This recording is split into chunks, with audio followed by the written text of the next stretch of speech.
Allez, c'est la grosse séquence que l'on s'apprête à vous faire vivre cet après-midi sur nos antennes. Dès 15 heures, les députés ont donc de nouveau rendez-vous au sein de l'hémicycle pour trancher sur la question du budget. L'Assemblée devra s'exprimer pour ou contre le projet de loi de financement de la sécurité sociale. Un scrutin qui s'annonce extrêmement serré et son résultat de fait très incertain. Alors qu'il s'est assuré le soutien des socialistes, Sébastien Lecornu fait le pari aujourd'hui d'une adoption sans majorité. Équation risquée alors qu'une partie des siens pourrait décider de le lâcher cet après-midi. Alors, quel scénario possible aujourd'hui? Quel risque pour le pays en cas de rejet? Que traduit plus globalement ce blocage qui persiste au sein de notre Assemblée? Wally Bordas, bonjour et merci d'être avec nous. Vous êtes journaliste politique, correspondant parlementaire au Figaro et auteur de ce dernier ouvrage que je montre à l'écran, Palais Bourbier, chronique d'une France ingouvernable, parce que c'est de ça dont il est question finalement aujourd'hui. On va y revenir dans quelques instants. Avant cela, on regarde le compteur. On est à moins de 2 heures de l'entrée en scène des députés dans cette arène politique. Et il y a encore un vrai suspense qui persiste sur l'issue de cette séquence. On est tout bonnement incapable aujourd'hui de dire ce qu'il va se passer tout à l'heure. Oui. Oui, tout à fait. Là, je viens de l'Assemblée, pour tout vous dire. Et donc, j'ai discuté toute la matinée avec des députés de tous bords. Et très clairement, le suspense reste entier. Et la raison est simple, c'est qu'on a 11 groupes parlementaires, ce qui est énorme. C'est le record sous la Ve République. Et dans ces 11 groupes parlementaires qui ont déjà des sensibilités différentes, on a des députés qui eux-mêmes ne sont pas d'accord les uns avec les autres. Et donc, sur ce budget de la sécurité sociale, où il y a tout un tas de mesures qui ont été adoptées, on y reviendra, je pense, eh ben, chacun a sa position et chacun va voter, je pense, en son âme et conscience, ce qui laisse évidemment beaucoup de suspense quant à l'issue finale. Même si parfois il y a des positions de groupe complètement assumées, même revendiquées ce matin encore chez nos confrères radio, télé. Oui, par exemple, on a les socialistes, on a Olivier Faure qui a dit qu'il appelait ses camarades à voter en faveur de ce budget de la sécurité sociale.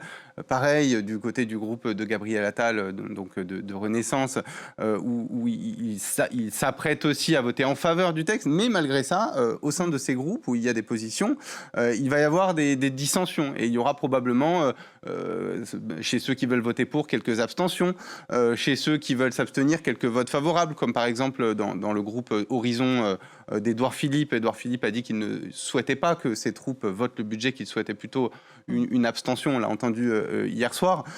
Il y en a quand même peut-être une petite dizaine qui pourraient s'apprêter à voter le budget. On les appelle comment ceux-là? Parce qu'il y a une consigne, en tout cas une ligne, un peu une éditoriale qui est donnée au groupe, dans les groupes. On les appelle les dissidents, ceux qui ne vont pas suivre? En tout cas, on ne les appelle pas les frondeurs, contrairement à une période que François Hollande a bien connue, et même Emmanuel Macron, sous son premier quinquennat, il y avait quelques frondeurs.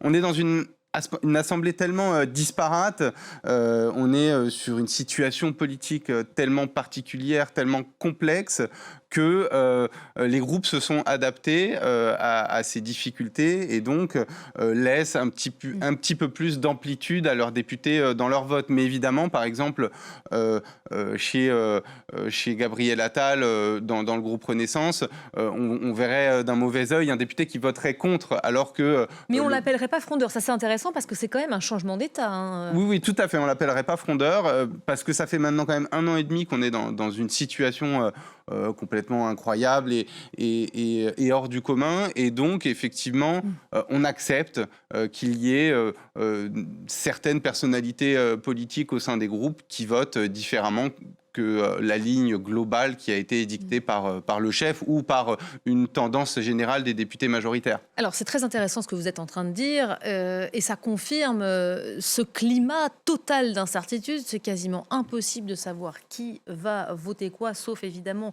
les têtes de groupe qui, eux, ont pris publiquement et personnellement position. On va faire tout de suite un petit état des lieux des différents positionnements avant le scrutin de cet après-midi. Le résumé est signé de nos confrères de France 2. Regardez. Sans surprise, Renaissance et le MoDem voteront pour le budget de la sécurité sociale. Mais est-ce qu'il est plus important d'avoir un budget que pas de budget du tout? Oui. Ils seront suivis par les socialistes, après l'appel d'Olivier Faure hier qui a salué les négociations avec le gouvernement. C'est le résultat d'une négociation avec un Parlement qui a pu légiférer sans 49.3. Une position vivement critiquée par la France insoumise qui devrait massivement s'opposer au texte. tout comme le Rassemblement national. Pour Bruno Retailleau et les Républicains, 2 choix, s'opposer ou s'abstenir. Pour Horizon, Édouard Philippe choisit l'abstention. On ne fera pas voter les députés Horizon pour un texte s'ils considèrent que ce texte n'est pas dans l'intérêt des Français. Le scrutin pourrait se jouer à quelques voix. On peut être sur l'ordre de moins d'une dizaine de voix qui font la différence. Tout ça avec une potentielle abstention, voire même une non-présence d'une partie des groupes, ce qui fait que tous les députés qui choisiront demain d'avoir piscine ou aquaponie vont beaucoup peser dans la balance finale. Parmi les options, si le budget n'est pas adopté, la mise en place d'une loi spéciale ou le retour dans les discussions de l'option 49.3. On ira retrouver un peu plus tard dans cette émission nos envoyés spéciaux à l'Assemblée. Vous me disiez que vous étiez au Parlement tout à l'heure. La question que je vous posais là, à l'instant en off, c'est est-ce que vous pensez qu'il y aura beaucoup de monde qui aura piscine cet après-midi ou poney, ou que les rangs de l'Assemblée seront combles? Je pense que les rangs de l'Assemblée seront combles. C'est souvent ce qui se passe sur ce qu'on appelle les votes solennels qui ont lieu le mardi après-midi. Alors là, en l'occurrence, ce sera plutôt fin d'après-midi, peut-être début de soirée. Vendredi, par exemple, il y a eu le vote sur la partie recettes. Il y avait des absents. Et voilà, et le vote sur la suspension de la réforme des retraites. Et il y avait des absents, notamment dans les rangs du Rassemblement national. C'est d'ailleurs ce qui a permis de faire adopter la partie recettes, parce qu'il y a eu un petit vent de panique générale au moment où les écologistes ont annoncé qu'ils voteraient contre. Je pense que le scénario va être différent aujourd'hui. C'est juste après les questions au gouvernement, ce vote et ces débats sur les amendements qui ont été ajoutés par le gouvernement. Donc il y a concrètement très peu d'excuses pour ne pas être présent à ce moment-là. C'est quand même leur job de voter, et encore plus sur le budget de la Sécu au moment où le texte dans sa globalité va être enfin proposé au scrutin. Alors l'argument, c'est quand même leur job, vous avez raison de le rappeler, mais ça n'a pas toujours été bien intégré dans toutes les têtes par le passé. Vous parlez des écologistes à l'instant. Alors on entendait dit dans le sujet juste avant, ça va se jouer peut-être à 10 voix près, donc c'est absolument rien du tout, d'où ces tentatives de séduire jusqu'aux derniers instants. On a vu que le gouvernement avait tenté de convaincre jusqu'à tard hier soir les écologistes, dont les voix vont évidemment peser aujourd'hui. Le gouvernement qui a donc annoncé avoir déposé un amendement pour augmenter l'objectif des dépenses de l'assurance maladie, qui passera donc de 2 à 3% si le projet de budget est voté. Ça, c'est clairement une main tendue aux écologistes. Je vous propose d'écouter la réaction en réponse de la présidente du groupe, Cyrielle Châtelain. C'était ce matin chez nos confrères de RMC. Aujourd'hui, on va avoir un amendement qui va augmenter les dépenses, les moyens qui sont mobilisables pour la santé. Donc bien évidemment, ça nous fait réfléchir. Et aujourd'hui, l'abstention est une possibilité. Voilà, 38 votes écologistes, 17 députés communistes aussi qui vont peser. On sait qu'ils ont souvent tendance à se suivre. L'abstention, ça pourrait être favorable au projet de budget ? L'abstention des écologistes, c'est clairement le vote qui peut permettre à Sébastien Lecornu de s'en sortir. D'où d'ailleurs cet amendement de dernière minute. C'est malin comme... En tout cas, c'est... Tentative, j'allais dire manipulation. C'est pas une manipulation, mais c'est quand même une opération dans les derniers instants pour essayer d'obtenir la voix des écologistes. Oui, voilà, c'est un peu la dernière pièce du puzzle à mettre au dernier moment, étant donné en plus qu'il y a eu la dissidence, si je puis m'exprimer ainsi, des horizons sur lesquels le Premier ministre pensait pouvoir compter, sachant qu'il est quand même très ami avec Édouard Philippe. Mais effectivement, les écologistes peuvent faire basculer la balance, d'autant qu'ils n'ont pas été très parmi les plus constructifs, les plus ouverts au compromis depuis le début de ces discussions budgétaires. Ils ont peu négocié, finalement. Ils se sont rendus au rendez-vous à Matignon, mais n'ont pas fait preuve de beaucoup d'ouverture. Mais effectivement, voyant les difficultés numériques, tout simplement arithmétiques, pour faire adopter ce budget, il y a cette dernière concession, je crois, estimée à 8 milliards d'euros supplémentaires, ce qui n'est pas rien, effectivement, et qui pourrait faire pencher la balance, avec quand même, il y a une difficulté aussi, c'est que le groupe écologiste n'est pas homogène. Vous avez à la fois des gens très constructifs, comme l'ancienne ministre Delphine Batho, l'ancienne ministre Dominique Voynet, et vous avez à l'inverse des gens très, très, très durs avec le gouvernement, et je pense aux anciens insoumis, notamment François Ruffin, aussi aux membres d'un autre groupe qui s'appelle Benjamin Lucas. Voilà, je pense que même si la position globale des écologistes pourrait être sur l'abstention, il y aura, je pense, quand même une petite dizaine de contre, ce qui ne présage en rien de l'issue du scrutin au vu des différents votes qui pourront avoir lieu dans les autres groupes. Il y a un vrai enjeu, effectivement, au sein de ce parti. Je citais aussi les communistes. On sait que là aussi, leur voix pourrait être très importante.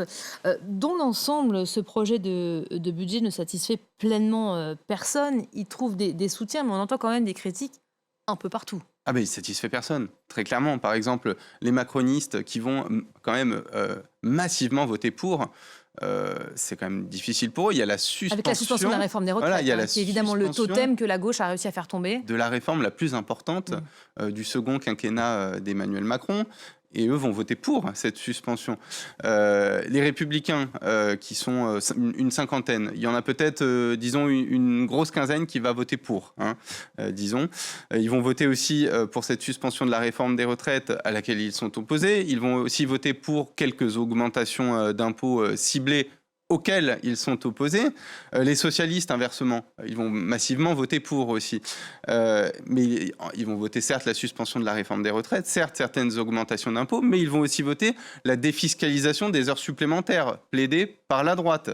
C'est aussi une victoire totémique, pour le coup, du groupe de Laurent Wauquiez sur ces débats-là. Donc effectivement, ce budget, et le gouvernement a raison pour le coup de le rappeler, c'est le budget de personne, ce budget de la Sécu. Mais en même temps, c'est le budget qui va ressortir des débats qui ont eu lieu depuis 1 mois et demi, des débats parfois un peu chaotiques, un peu fouillis. Et je pense que, pour le coup, s'il y a une adoption, ce sera quand même un petit exploit, pas que de Sébastien Lecornu et de l'exécutif, mais aussi de l'Assemblée nationale. Ça, on va y revenir dans quelques instants, évidemment.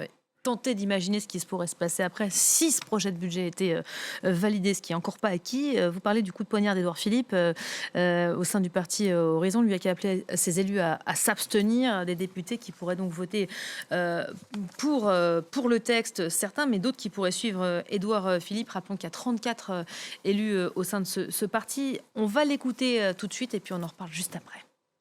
Aujourd'hui, ce que je vois, c'est que le compte n'y est pas. Le texte, il n'est pas satisfaisant. Je ne suis partisan du chaos, je ne propose pas de voter contre, je n'ai jamais voulu que le gouvernement de Sébastien Lecornu tombe, mais on ne me fera pas voter pour un texte.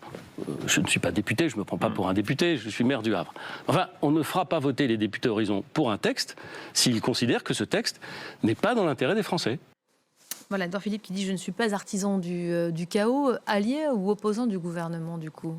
Édouard Philippe, finalement, il n'a pas totalement tort d'adopter cette stratégie-là. Déjà, il est l'ancien Premier ministre d'Emmanuel Macron qui a quand même plaidé pour sa démission il y a quelques semaines. Donc, il est en quelque sorte... C'est la suite logique, là. Voilà, il est en quelque sorte dans la suite logique de ce qu'il a déjà dit. Ensuite, ce budget de la Sécu, effectivement, il est imparfait. Donc, pour ses électeurs, donc de droite, il représente des augmentations d'impôts, il représente la suspension de la réforme des retraites, à laquelle lui est opposé. Donc, il a raison de donner des lignes claires, tout en sachant qu'une partie de ces députés ne suivront pas forcément ces consignes. Au final, depuis une semaine maintenant, on entend la voix d'Édouard Philippe, qu'on n'entendait plus depuis quelque temps, et on l'entend sur des marqueurs de droite. Et donc, en cela, je trouve qu'il arrive à imprimer quelque chose dans cet examen budgétaire un petit peu chaotique, au même titre que Gabriel Attal, je trouve, qui, tout en demandant à ses députés de voter en faveur de ce texte, arrive à se dissocier de ce que décide le gouvernement, voilà, finalement, et de cette ligne. Il y a eu il a fait cette proposition de réforme des retraites par capitalisation, qui était aussi une réforme voulue par Emmanuel Macron lors de son premier quinquennat. Et je trouve que ça a quand même passé le mur du son, ça a quand même été entendu dans l'opinion. Et donc, d'un côté, Édouard Philippe, de l'autre, Gabriel Attal, je trouve, joue une partition assez intéressante en ce moment, qui en plus, il le dit très bien, Édouard Philippe, je ne suis pas pour le chaos, qui ne permettra probablement pas un rejet du texte, parce que j'ai l'impression quand même que cet après-midi, on s'achemine petit à petit, pas après pas, vers une adoption. Ah oui, vraiment, vous avez ce sentiment-là quand Oui, même. Vous sentez venir la validation de ce projet de budget. Même s'il y a une incertitude, depuis ce matin quand même, les signaux sont plutôt bons. Quand je vois Cyrielle Châtelain, la présidente du groupe écologiste que vous avez montré tout à l'heure, qui est parmi les plus durs. Et dire l'abstention, c'est possible, voilà, ça c'est un gros signe. C'est un gros signal qui montre que l'on s'achemine quand même. Alors évidemment, là, peut-être que je vous dis ça et que tout à l'heure on aura un accident industriel et que le budget de la Sécu ne sera pas voté, mais j'ai l'impression qu'on s'achemine quand même vers une adoption très serrée, mais une adoption quand même. On va peut-être parler du fond, parce que là, on parle beaucoup de ces tractations, derniers arrangements qui témoignent quand même de cette lutte et de ces discussions qui auront eu lieu jusqu'aux derniers instants. Un texte qui a largement été réécrit, il faut le rappeler, par les députés. Ces dernières semaines, les parlementaires ont amputé une large partie des économies initialement prévues par le gouvernement. Ils ont aussi remanié certains points du projet de budget. On va voir cela tout de suite en images. Suspension de la réforme des retraites, on l'évoquait ici, mais pas que, heures supplémentaires, arrêt maladie, surtaxe des mutuelles. Quelles sont les principales mesures à retenir dans ce texte? Les précisions de nos confrères de France 2. Regardez. Avoir du temps pour s'occuper de son bébé. C'est une des mesures phares du budget de la sécurité sociale. Un congé de naissance mis en place à partir du 1er janvier. Pouvant durer 1 ou 2 mois, au choix des salariés, la mesure est appréciée. C'est difficile de trouver garde d'enfants, les crèches, il n'y a pas de place, il y a de moins en moins de nounous, etc. Donc avoir déjà ces mois supplémentaires, ça permet de rester au départ avec l'enfant et de construire quelque chose. Je ne sais pas si ça sera vraiment, on a 2 mois de plus, donc ça y est, on va devenir parents, mais en tout cas, je pense que ça serait une grande aide. Autre mesure, la suspension de la réforme des retraites, objet de nombreuses mobilisations sociales ces dernières années. La réforme est mise en pause, au moins jusqu'à la présidentielle. Vous toussez depuis quand? Limiter la durée des arrêts de travail est aussi prévu. 1 mois pour une première prescription, 2 mois pour un renouvellement. Les médecins pourront déroger à ce plafonnement en le justifiant si la situation du patient l'exige. Enfin, le texte contient une hausse de la contribution sociale généralisée sur les revenus du capital, fruit d'un compromis entre les députés. Voilà, ça c'est le pari qui a été fait par Sébastien Lecornu. Idée nouvelle qui était confiée aux parlementaires, enfin nouvelle ces dernières années, de confier aux parlementaires cette responsabilité de la discussion et cette possibilité de remanier le projet de budget. Est-ce que à ce niveau-là, vous trouvez qu'il a réussi ? On le saura tout à l'heure, mais j'ai l'impression que le pari est quand même plutôt réussi et que moi qui suis l'Assemblée depuis 4 ans maintenant, je n'avais jamais vu de débat pour le coup aussi constructif entre députés de camps opposés. Il y a quand même tout et son contraire qui se résume dans ce projet de budget. Oui, c'est vrai. Mais par exemple, voilà, on entendait dans le reportage le compromis trouvé sur la hausse de la CSG sur les revenus du capital. Pour le coup, ça a vraiment été un vrai travail d'orfèvrerie que d'arriver à contenter à peu près tout le monde. Et sur cet amendement-là, on a eu des députés LR qui ont voté pour, alors que c'est quand même une hausse d'impôts.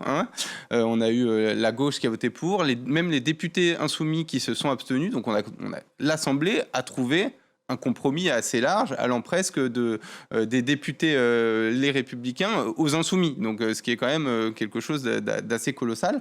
Ce que je reproche un peu plus dans cette stratégie de Sébastien Lecornu, c'est que ça fait quand même 1 mois et demi maintenant que la charge de la culpabilité, si je puis dire, s'est retournée. On avait, sur tous les plateaux télé, il y a 1 mois et demi, des appels à la démission de Sébastien Lecornu, des appels presque à la démission d'Emmanuel Macron. Le débat était vraiment centré sur l'exécutif, qui pour le coup était coupable de la situation politique et arithmétique dans laquelle est l'Assemblée nationale, puisque Emmanuel Macron a décidé de la dissoudre en juin 2024. Et aujourd'hui, ça fait 1 mois et demi que j'entends à longueur de débat sur les plateaux télé que les députés font preuve d'une irresponsabilité collective. Il s'est déresponsabilisé, Sébastien Lecornu, en mettant la charge sur les élus. Totalement. Et du coup, on a une forme d'antiparlementarisme qui a monté, je trouve, qui pourrait peut-être cesser cette fin d'après-midi si le budget de la sécurité sociale est adopté, parce que ce serait, je le répète, je le disais tout tout à l'heure, ce serait certes un exploit de Sébastien Lecornu, mais ce serait aussi un exploit de l'Assemblée nationale. 11 groupes parlementaires parviendraient à se mettre d'accord sur un texte quand même assez massif et à mettre de côté leurs oppositions à certaines parties un peu irritantes. Alors, il a beau tenter de faire porter la charge de la responsabilité aux élus français. Les Français ne sont pas dupes. Quand on regarde les sondages sur ce mois de novembre, je crois qu'on a les chiffres de l'Ipsos. Il recule, il perd 2 points chez l'Ipsos dans sa cote de popularité, et d'autres instituts de sondage le font même reculer parfois de 5 points. Donc il y a quand même cette notion que c'est lui qui chapeaute tout ça. Au final, s'il échouait dans son calcul tout à l'heure, que se passerait-il ? Alors s'il échouait, si le texte budget de la Sécu était rejeté là en seconde lecture à l'Assemblée, on pourrait se dire que la procédure parlementaire se poursuit de manière normale. Sauf que là, il y a les fêtes de fin d'année qui arrivent et que très concrètement, la navette parlementaire n'aura pas le temps d'aller au bout d'ici le 31 décembre.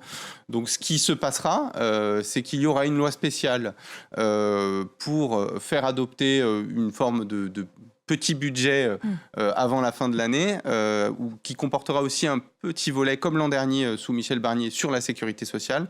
Et ensuite, on reviendrait en janvier, en début d'année prochaine, avec soit les mêmes textes, le même PLF, le même projet de loi de finances et le même projet de loi de financement de la sécurité sociale, avec des débats qui repartiraient presque de manière naturelle en poursuivant cette navette parlementaire, soit on aurait de nouveaux textes issus de nouvelles consultations qui pourraient de nouveau être déposés. Mais dans tous les cas, même s'il y a une loi spéciale à la fin de l'année, et si ces 2 textes ne sont pas adoptés, il faudra un projet de loi de budget de la Sécu et un projet de loi de finances. C'est ce que j'allais vous demander. On a les moyens de s'offrir ce répit encore ? Et c'est exactement... Parce que quand on entend des personnes comme Marie-Lise Léon pour la CFDT qui dit ce matin, il faut absolument voter ce projet de budget avec cette notion que c'est crucial en fait pour la France. Oui. Et la vérité, c'est que tout le monde en a marre aussi. Il y aurait, par exemple, si le budget de la Sécu n'était pas adopté, pour l'instant, il n'y aurait pas de nouveau financement pour les hôpitaux. Il y aurait, pour le coup, il y aurait 0 € supplémentaire pour l'ONDAM. Il y aurait les budgets habituels qui seraient octroyés, mais il n'y aurait rien de nouveau. En revanche, ce que peut faire le gouvernement, c'est le redéposer en début d'année et on repartirait sur des semaines et des semaines de débats. Et c'est pour ça que depuis quelques jours, on a beaucoup de députés qui disent très concrètement, tout le monde en a marre. Et c'est la raison pour laquelle ce budget il va être adopté, parce qu'on n'a pas tous envie de se replonger dans des discussions budgétaires. C'est le pari de l'usure, ça, finalement, qui est fait, non ? Le pari de l'usure. Oui, tout à fait, c'est le pari de l'usure. J'ai une députée macroniste qui me disait justement tout à l'heure, on va voter ce PLFSS parce qu'on est tous usés. Personne n'est content, mais tout le monde est fatigué, donc on va dire oui. Exactement. Vous qui avez écrit, je remonte votre livre, Palais Bourbier, chronique d'une France ingouvernable, c'est vrai qu'on a l'habitude ici à France 24 de commenter ce qui se passe ailleurs. On commente régulièrement le shutdown américain et c'est complètement tombé dans la coutume à chaque fois de voir ce budget bloqué parce qu'il n'y a pas d'entente entre républicains et démocrates. On n'est pas en train d'emprunter cette voie là tout doucement, nous les Français, la paralysie, le blocage. On a le sentiment qu'un projet de budget qui n'est pas validé à temps, finalement c'est normal. Oui, on l'a vécu l'an dernier, quand même, de manière presque similaire, si on se souvient bien, avec un Michel Barnier qui a été renversé début décembre. L'anniversaire, c'était il y a quelques jours. On le revit cette année aussi avec une incertitude. Il est quasiment certain que le projet de budget de l'État va être retoqué avant la fin de l'année, et qu'on va revenir en janvier avec un nouveau projet de budget. Et je pense que ça va être ça d'ici, on vivra la même chose jusqu'à 2027 pour le coup, puisque la situation arithmétique de l'Assemblée nationale pose vraiment ce problème d'ingouvernabilité. Et j'irai même plus loin, il est possible que la présidentielle de 2027 ne résolve pas le problème, parce qu'on a une tripartition de la vie politique qui est profondément ancré dans le pays, qu'on a vu lors de toutes les dernières élections, dès 2022, et qui pourrait se poursuivre au-delà de 2027. 2027 qui est déjà dans les esprits de certains, parce que quand on parlait d'Édouard Philippe tout à l'heure avec son calcul, il prend une position tout en sachant que ses troupes vont faire autre chose. On est sur un autre calendrier, clairement, là. Oui, on est sur un autre calendrier, et on le voit bien, chacun a ses coups de billard. On voyait Bruno Retailleau dimanche soir qui qui appelait les députés à ne pas voter en faveur de ce texte. Et aujourd'hui, Laurent Wauquiez, qui est presque en train d'appeler ses députés à voter en faveur de ce texte. Voilà, on comprend les jeux de chacun et on comprend que tout le monde n'a les yeux rivés que sur une seule chose, c'est 2027. Merci beaucoup, Walid Mordas, d'avoir été avec nous. Je crois que vous retournez après à l'Assemblée. Ça va se jouer assez tard. Hein. Vote attendu autour des 19-20 heures. Évidemment, on va vous faire vivre la séquence en direct sur France 24. On sera tout à l'heure avec Pauline Godard dans le journal de 14 heures pour prendre le pouls, justement, quelques heures avant cette séquence. Merci à vous. Restez à nos côtés. Tout de suite, ce sera le journal.